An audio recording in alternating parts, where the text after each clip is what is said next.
Mais qu'est-ce qui peut encore faire courir les marchés financiers après une progression de plus de 10% pour le CAC 40 depuis le début de l'année? Y a-t-il encore des raisons de croire que le mouvement peut continuer? Et si oui, sur quoi s'appuyer pour le penser? Ou au contraire, faut-il être prudent et se dire que la flambée des indices est un feu de paille parce qu'il n'est assis sur rien de concret? Pour nous éclairer aujourd'hui, Marc Toiti, bonjour. Bonjour Jérôme. Vous êtes fondateur du cabinet AC Défis.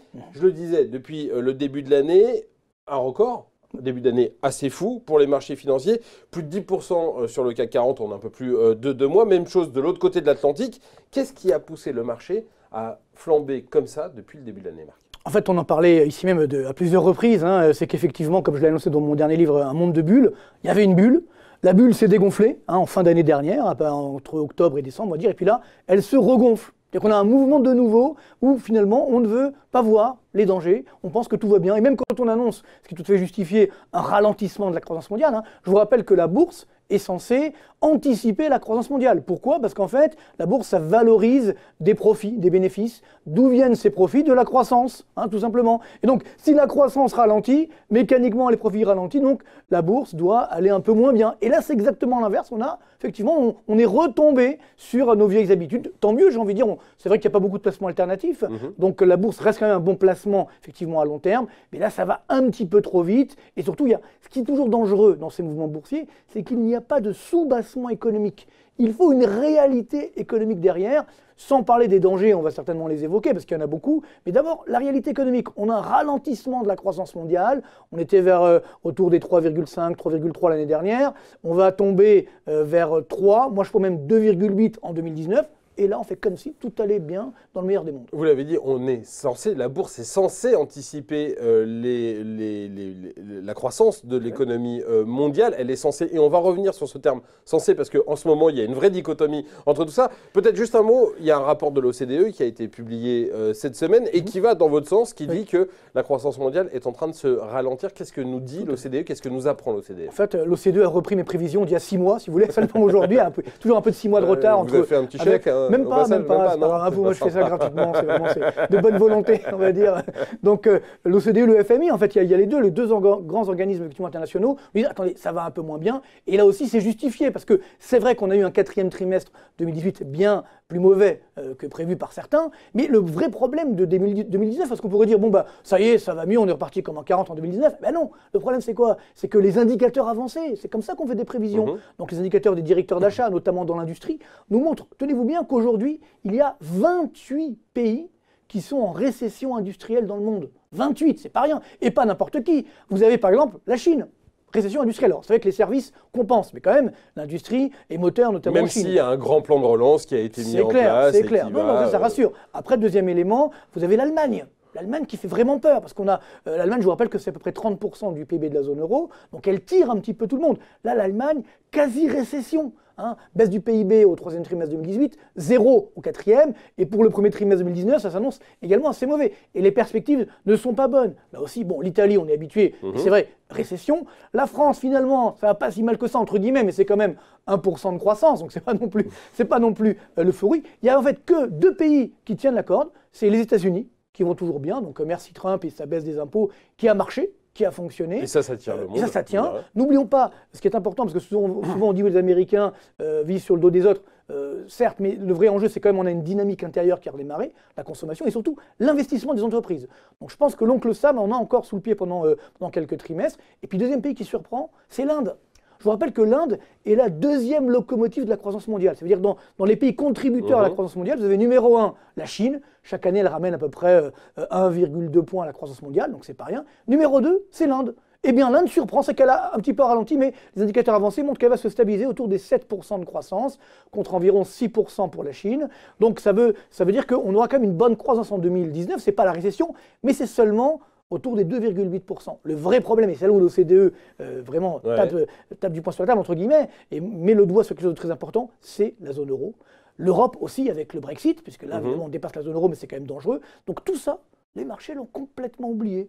Et puis, dernier élément, on va en parler aussi, je pense, c'est le protectionnisme. Et ça, c'est un autre débat, on va en parler. C'est ce que j'avais envie de vous dire, c'est des prévisions macroéconomiques qui sont, allez, on va dire, pas terribles, voire mitigées, Oui. on va dire mitigées. Pas catastrophique, mais... Et pourtant, mitigé. les marchés, ils s'en moquent totalement. Pourquoi les marchés s'en moquent? Pourquoi ils ont cette attitude aujourd'hui? Alors, Je vais vous répondre, les banques centrales. Alors, il y a deux grandes raisons. C'est que les banques centrales ont dit don't worry, comme on dit en anglais, ne vous inquiétez pas, nous sommes là. Quoi qu'il arrive, si jamais il y a un petit à-coup de croissance, eh ben on remettra, je dirais, de l'huile ou de l'essence dans le moteur, dans la voiture plutôt. Donc ça permettra effectivement de dynamiser l'économie. Donc quitte à peut-être faire une autre planche à billets, pourquoi pas. Quitte à peut-être baisser les taux d'intérêt aux États-Unis, c'est qu'ils ont augmenté. Bon, dans la zone euro, on ne peut pas parce qu'on est déjà à 0%, donc on ne va pas effectivement les baisser. Mais c'est vrai que ça rassure le monde en se disant, ben, finalement, tout va bien. Mais on a oublié un exemple où la politique monétaire ne sert pas à grand-chose. Bon, déjà, nous, ça n'a pas été génial, mais le Japon. Regardez le Japon, politique, on est à moins 0,1% de taux d'intérêt monétaire. Le Japon, il est aussi en quasi-récession, parce que tout le monde n'en a pas parlé, mais le Japon, on est habitué, ça fait longtemps qu'il n'est plus une locomotive, mais quand même, il est en croissance 0% avec en une glissement inflation annuel. Exactement, donc ça, c'est effectivement extrêmement dangereux. Donc ça aussi, les marchés doivent l'intégrer. Donc c'est vrai que les banques centrales aident. C'est vrai aussi qu'il n'y a pas de placement alternatif à la bourse. Parce que aujourd'hui, le marché obligataire, bon, bah, ça ne ramène rien. Marché monétaire, pareil. Donc on se dit, bon, bah, la bourse, finalement, c'est pas si mal que ça. Même si on a vu, et on en a parlé dans Ecorama cette semaine, qu'il y a le private equity qui commence à drainer des fonds.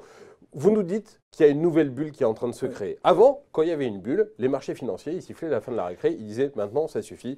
On se souvient très bien des phrases d'Alan Greenspan. Aujourd'hui, on a l'impression que les banques centrales, elles entretiennent cette bulle et que, eh bien, finalement, elles se disent allons-y. Est-ce que c'est lié aussi au fait que Jérôme Powell a été nommé par Donald Trump et que Donald Trump, il compte sur les marchés financiers pour être élu l'année prochaine? Pas seulement. Je pense qu'aujourd'hui, les banques centrales sont conscientes que si jamais il y a un gros clash XY, on ne sait pas où, financier, géopolitique, etc., ou sur le protectionnisme, parce que ça aussi, il ne faut pas l'oublier, s'il y a un vrai mouvement de protectionnisme qui va se produire, eh bien, ça va casser le commerce mondial, donc casser également la croissance mondiale, donc là aussi les marchés ne l'intègrent pas. Même si l'hypothèque semble être un peu levée aujourd'hui, parce que ça va s'améliorer entre la Chine et les États-Unis. Voilà, vous avez dit le mot, il y aura un engagement, ou du moins un accord à minima, je pense, entre les États-Unis et la Chine. Par contre, l'Europe là-dedans, la zone euro, on ne sait pas, on risque encore d'être les dindons de la farce, donc là aussi, on risque de souffrir, et ça sera évidemment là aussi sur les marchés. Mais le vrai enjeu, c'est que les banques centrales se disent, si jamais demain il y a un vrai clash, quel qu'il soit, eh bien, comment on fait pour relancer la machine?